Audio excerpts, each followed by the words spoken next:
Story RH, le podcast RH qui ne vous raconte pas d'histoire. Bienvenue à toutes, bienvenue à tous. History is made of stories. Dans cet épisode, nous allons vous donner les moyens de mieux comprendre pour vous engager. Ou plutôt, vous encourager à les donner. Soyez acteurs, qu'ils disent. C'est gentil cette injonction, mais moi, vois-tu, je passe mon tour. La dernière fois qu'un de mes collègues a pris la parole en réunion pour questionner la sainte décision de l'entreprise, il s'est fait rabrouer. Soi-disant, il n'avait pas compris le sujet, il manquait de hauteur de vue, comme ils disent. Et c'était peut-être vrai. Sauf que si on se contente de le faire taire, sans lui donner les moyens de comprendre, d'adopter cette vision globale, comme ils disent, on ne peut pas leur reprocher ensuite de ne pas être acteur. Alors, donner les moyens de comprendre, c'est quoi l'histoire ? Avant de commencer, rappelons que l'engagement pour un projet repose sur 3 sentiments. D'abord, trouver du sens dans le projet, ensuite avoir l'impression de pouvoir y contribuer, et enfin, imaginer en tirer une forme de récompense. Ce triptyque, sens, moyen, reconnaissance, constitue finalement le cadre de toute démarche pour favoriser l'engagement des salariés. Mais l'existence de chacun de ces éléments ne suffit pas.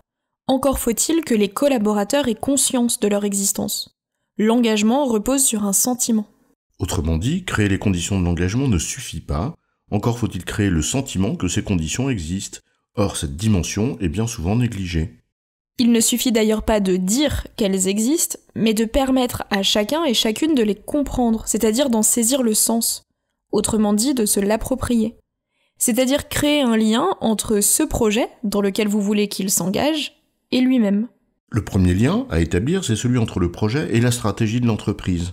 Si vous êtes à l'origine du projet, vous l'avez certainement pensé en lien avec l'ambition de l'entreprise, et ce lien est donc évident pour vous, mais pas pour celui qui rejoint le projet en cours de route.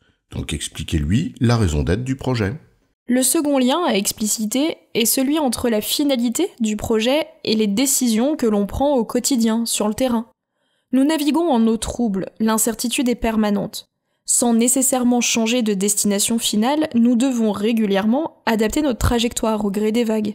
Nous devons donc expliquer les décisions prises au quotidien et montrer en quoi elles servent l'intérêt du projet.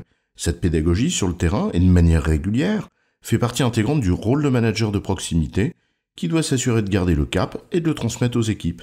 Vient ensuite le lien entre l'action individuelle et le projet collectif. Comment voulez-vous que chacun agisse dans l'intérêt du projet s'il ne comprend pas comment son poste, son activité, son périmètre contribue au projet dans son ensemble ? Si bien sûr la pédagogie au quotidien repose essentiellement sur les managers de proximité, la RH ne doit pas se détourner de ces questions lorsqu'elle travaille sur les organisations. Les fiches de poste devraient établir clairement ce lien, mais force est de constater que ce n'est pas toujours le cas. Et quand on est commanditaire sur un projet de grande ampleur qui impacte plusieurs directions ou services, expliquer non pas uniquement le projet en lui-même, mais comment cela impacte les différentes parties prenantes est nécessaire. Cela suppose de changer d'angle de vue, ne pas parler uniquement du projet, mais bien de l'autre dans le projet. Le quatrième lien à établir, on le met un peu trop souvent. C'est le lien entre les moyens et le projet. Parce que pour mener un projet, il faut des moyens, des compétences, des outils, un budget, etc. Oui, c'est évident, non ?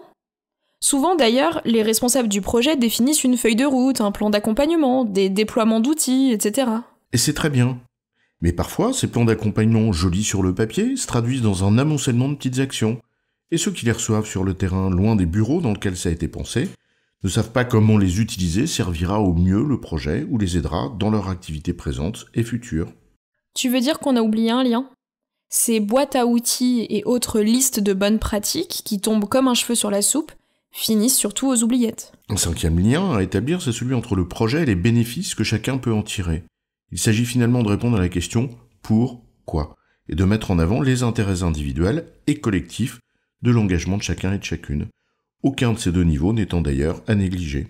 Là où une entreprise qui ne mettrait en avant que l'intérêt collectif oublie que l'humain s'engage pour quelque chose dont il espère obtenir un retour qui a de la valeur à ses yeux.